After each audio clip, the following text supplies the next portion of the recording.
What do I want to be when I grow up? It's a hard one. I mean, throughout my whole life, I've changed what I want to be so many times, depending on, you know, family stuff, stress, where I'm at in my life at the time. So I've wanted to be a lot. Like when I was really, really young, my grandmother actually, she got me into dancing, and I was good at it. And so at the time I was like, wow, I could see myself being a dancer. You know, I only did tap and jazz, and it was only for a year. But at the time, I mean, I loved the costumes, and I loved being with other people and feeling like I was part of something. And so that, you know, that was probably the first thing that I ever saw myself doing. And then after that, when I gave it up after the very first concert I ever had, they're not called concerts, what are they called? Performances? After my first performance. But then after that, I got into music. I played the clarinet from 4th grade up until my junior year in high school, and I was good. I was first chair every year that I ever played. Every district music festival that I ever went to, I was first chair. You know, it was something that I really enjoyed, being able to, I don't know how to explain it, maybe some other musicians might, you know, be able to put it into better words, just being able to put your emotions, you know, how you're feeling, and be able to put that into whatever you're doing. It's a really nice thing to be able to do. The same time that I was doing all of that, I was singing. I used to do choir. I stopped doing that in middle school though, right before high school, 8th grade. And I used to, I've always loved singing. You know, it was something I never thought that I could. I never thought I could hear myself on the radio. I knew that I liked to do it, and I knew that it made me feel good inside, and I don't know. I mean, I used to get solos. I used to do, you know, a lot of concerts. I actually wrote, the first song I ever wrote was, what's it called? Castles in the Sky, ironically, and it was in the 7th grade, and the other night I just started humming it, and it was just really weird because I stopped and I was like, wow, you know, I liked the song that I wrote in the 7th grade, and I just started singing it again, and it felt nice. It's like a rush of stuff coming back. Let's see. So yeah, after I stopped with all the music, I think the biggest thing that I wanted to be that still influences me today is I've always wanted to help people. My whole life, it's what I wanted to do. I'm a very caring, emotional person. I mean, I've gone out of my way to help strangers, people I didn't even know. I've gone out of my way to help people that I didn't even like. So that's always been a pretty huge thing for me. I was going to college.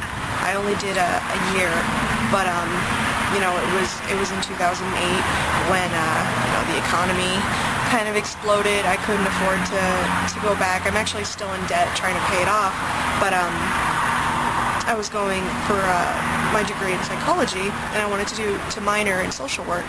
I just remember when I was in high school, we didn't have crisis counselors. You know, we didn't have anything like that.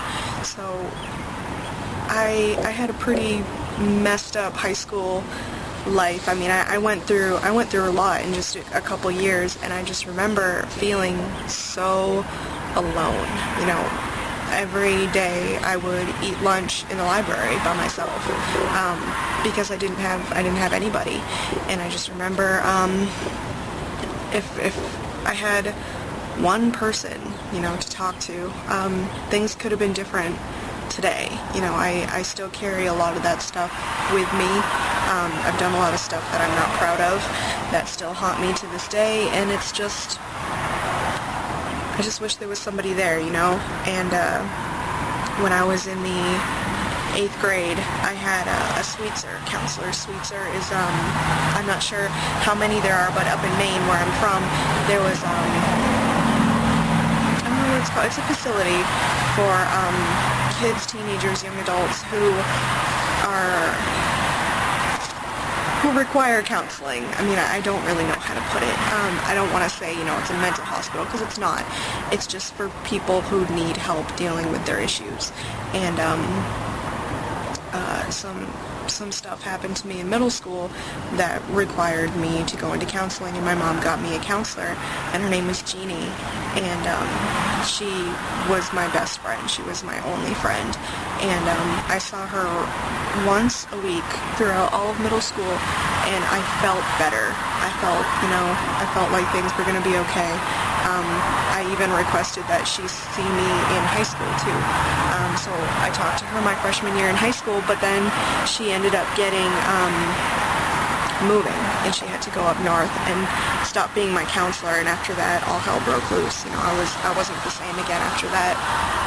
But just that one person being able to tell them, even if they can't help, it's good to get things out, and that's what I've always been. I've always been the person that people come to with their problems, even if it's something little. You had a fight with your girlfriend, or you don't have a girlfriend and you want a girlfriend, and you just need someone to tell, how lonely you are. Family things. I've counseled a lot of friends who have had severe depression issues. I've been on the phone with my friends who are on the brink of suicide, and I've brought them back from the edge, and for me, that's a pretty intense thing.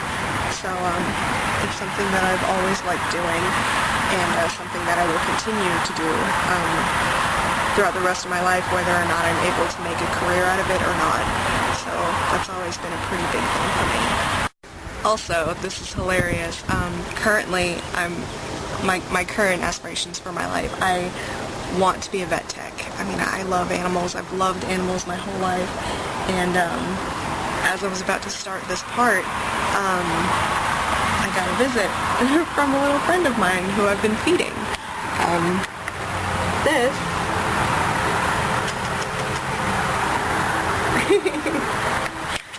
that's Baby Cat. She's a little stray that I've been feeding for about 2 months now. She is... Oh, look. Hey, Curly.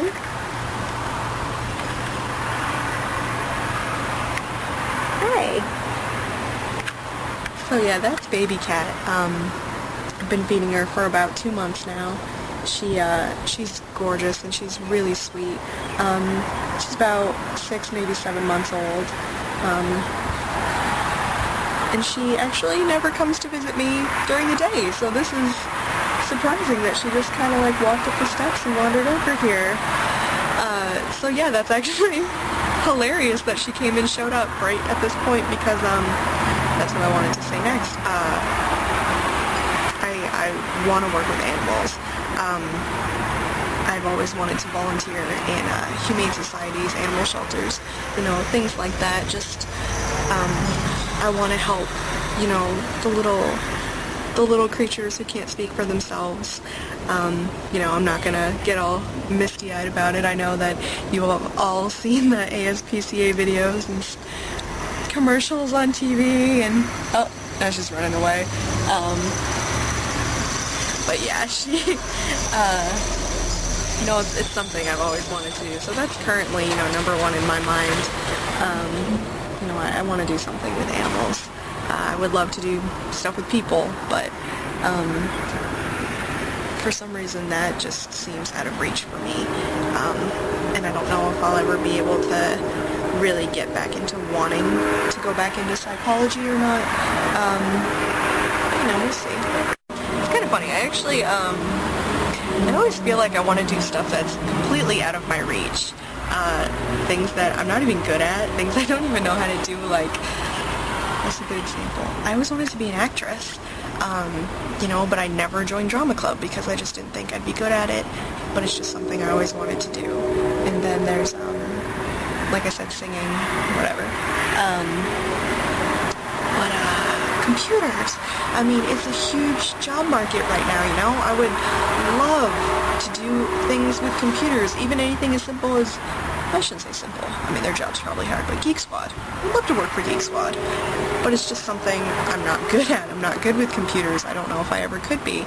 But yeah, stuff like that, you know.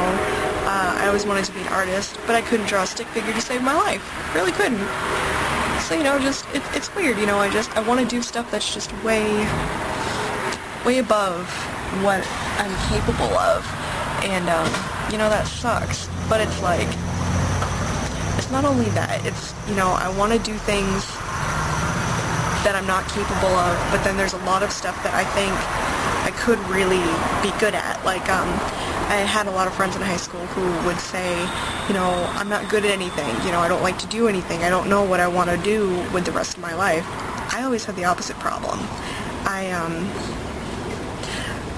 don't even know how to put this without it sounding awful. I'm good at a lot of things that I think I could pursue and become successful in. So it's like, now I just have to choose. So, it's a different problem of a different nature. That's all I really wanted to say. Look, let me see if I can... Oh no! Yeah, she ran away. But yeah, that's Baby Cat. She still doesn't really have a name since we discovered it's a female and not a male, so she can't be Meatwad anymore. But that's that. This vlog was inspired by Amanda. She's a fellow blogger. I'll put the link to her vlog and her Twitter, and her regular blog, which is Clover Quips. Very pretty, very funny, clever girl. And yeah, she's hilarious, so you guys should check her out. She recently got into vlogging, so let's get her as many viewers as possible.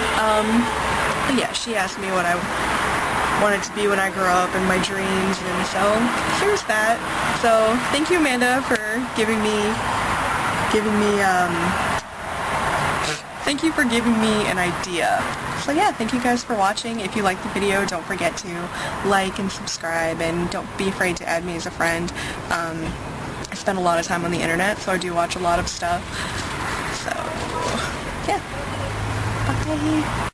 A writer, damn it, I always wanted to be a writer. How could I forget that? Yeah, a writer.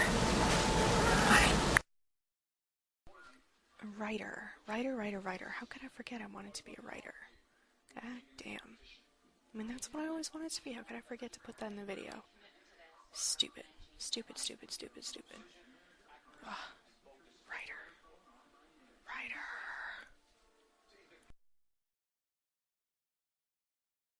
Bye.